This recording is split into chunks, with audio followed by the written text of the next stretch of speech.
Ce qui est pire que d'aller lentement, c'est de courir dans la mauvaise direction ou encore courir dans la bonne direction, mais sans les armes adaptées. Aujourd'hui, on va parler d'une vérité brutale que j'ai découverte, non pas dans un sprint, pas dans une victoire, pas dans un moment de gloire, mais dans un moment où j'ai dû ralentir. Bienvenue dans Cold Truth, l'espace où je ne maquille pas mes mots. Ici, je te dis ce que j'ai compris, même lorsque ça pique, parce que parfois la vérité la plus froide, c'est celle qui réveille le plus. Je me souviens du moment précis où j'étais en mode full vitesse. D'ailleurs, je l'ai été toute ma vie. Dans ma tête, si je ralentissais, j'allais rater ma chance. Si je m'arrêtais, quelqu'un d'autre allait me dépasser. Je courais sans savoir si je courais au bon endroit ou si je courais correctement. Et peut-être que toi aussi, tu connais cette sensation actuellement. Ce truc qui te dit avance, avance, avance, sinon tu vas perdre le train. Mais tu sais quoi? La vraie perte, ce n'est pas d'être lent, mais la vraie perte, c'est lorsque tu te brûles à vouloir aller trop vite. Parce qu'au final, tu ne gagnes rien à courir si ton corps, ton esprit et ton cœur s'effondrent en chemin. Je me suis brûlée, plus d'une fois d'ailleurs. La dernière fois remonte à quelques mois.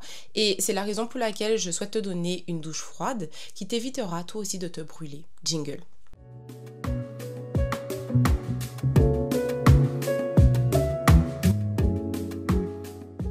Hello, hello, we welcome dans un nouvel épisode sur la chaîne Your Body Mind, le podcast qui développe ta puissance physique et mentale. Aujourd'hui, je veux t'amener sur un terrain sur lequel on s'aventure peu, celui du ralentissement. Parce que moi aussi j'ai cru que si je ralentissais, c'est que j'allais perdre et que je devais tout faire vite, fort et tout de suite. Et attention, pour être à 100% honnête avec toi, je suis toujours dans ce processus d'acceptation du ralentissement.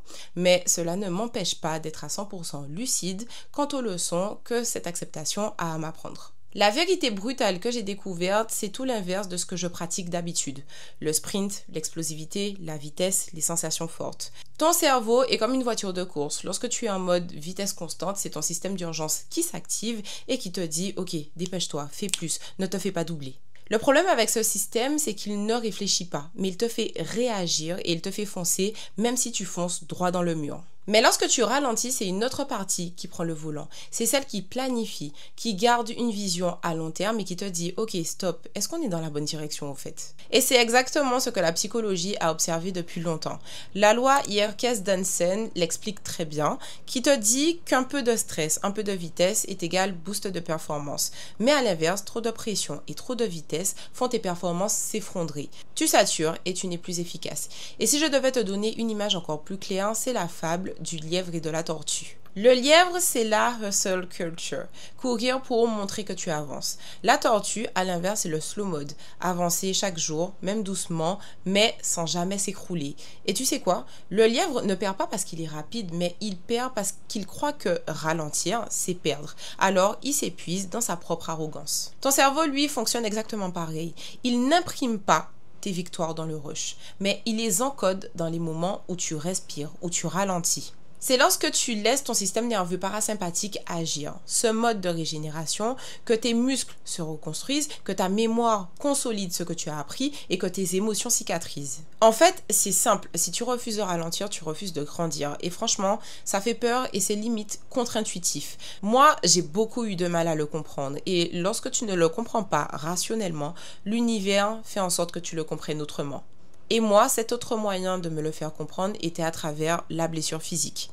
J'ai beaucoup été blessée durant ma carrière d'athlète de haut niveau, pas parce que je n'étais pas talentueuse, pas parce que j'étais trop fragile comme on m'a si bien catégorisée depuis mon enfance, mais tout simplement parce que je ne m'accordais aucune pause, qu'elle soit physique ou psychologique, puisque je suis hypersensible. Le cerveau d'un hypersensible ne sait pas faire de pause, c'est notre fonctionnement naturel, mais ce fonctionnement est épuisant. Oui, il y a beaucoup d'avantages à être hypersensible, mais comme toute chose, il y a aussi des inconvénients majeurs. Et cet inconvénient m'a valu pas mal de blessures, dont la dernière en date était ma 3e fracture de fatigue, et cette fois-ci au pubis, qui est un os du bassin. Lorsque tu es blessé ou malade physiquement, tu n'as pas d'autre issue que d'accepter et de ralentir, car ton corps te dit « Ok, je n'en peux plus, là il faut que tu arrêtes ». Cette année, je me suis entraînée plus de 9 fois par semaine, je n'avais que le dimanche pour me reposer. Un jour de repos et la semaine était trop rythmée entre les soucis personnels, les rendez-vous chez le kiné et autres, à l'autre bout de chez moi, mes thérapeutes, mes activités extrasportives et j'en passe. Au final, au moment où j'avais le plus besoin de mon corps pour concrétiser ces mois de travail acharné, il m'a dit « là, je n'ai plus de force. Et il me l'a dit à 3 jours des championnats de France pour lesquels j'avais travaillé afin de décrocher une potentielle sélection en équipe de France pour les mondiaux. Le diagnostic de la fracture tombe et je ne peux pas te décrire la déception profonde et ma tristesse à ce moment-ci.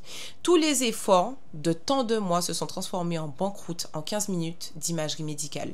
Et tu vois, c'est ça le paradoxe. Lorsque tu refuses d'écouter ton corps, c'est lui qui t'arrête. Moi, ça a été une blessure, mais toi, ça peut être un burn-out, une rupture, une perte de sens, une dépression. Peu importe la forme, l'univers finit toujours par trouver une manière de te dire de ralentir.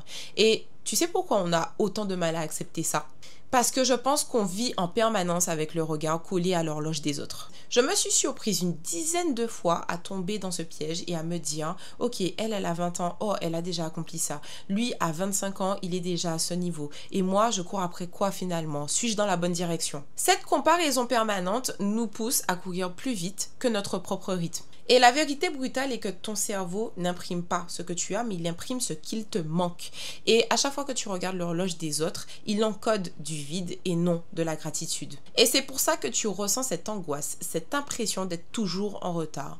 Et si tu vis avec l'horloge des autres, tu arriveras toujours en retard dans ta propre vie. Et on oublie souvent que les autres peuvent toujours sembler en avance, mais lorsque l'univers décide que c'est le moment pour toi, tu as la capacité de rattraper ce que les autres ont pris des années à construire.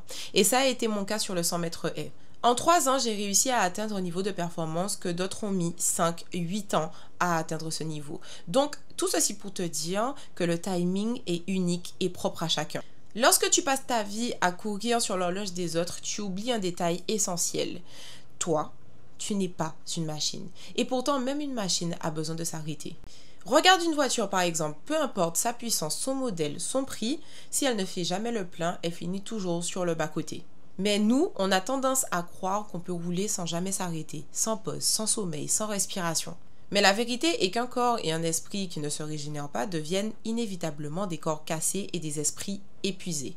Et ralentir encore une fois, ce n'est pas freiner, mais c'est faire le bilan pour tenir la route. Alors si je devais résumer tout ce qu'on vient de voir ensemble, ralentir, ce n'est pas perdre du temps, mais c'est donner à ton cerveau, à ton corps et à ton cœur la chance d'intégrer, de guérir et de consolider. C'est comprendre que les blessures, les pauses, les silences ne sont pas des obstacles en soi, mais des passages obligés pour durer. Tu n'as pas besoin encore une fois de courir à la vitesse du monde. Tu as besoin d'apprendre ton propre rythme, ton propre schéma, parce que la seule horloge qui compte, en fin de compte, c'est la tienne. La vérité brutale est qu'en ralentissant, tu n'arrêtes pas le mouvement, mais tu le crées autrement. Alors, choisis enfin la bonne direction. On arrive au terme de cet épisode. Merci d'avoir été avec moi dans cet épisode de Cold Truth. Si ce message t'a parlé, partage-le à une personne qui court trop vite et qui a besoin d'entendre ça pour ralentir. Et si ce n'est pas déjà le cas, abonne-toi pour ne rien rater des épisodes qui arrivent. Et d'ici là, prends soin de toi et on se dit au prochain épisode. Ciao, ciao!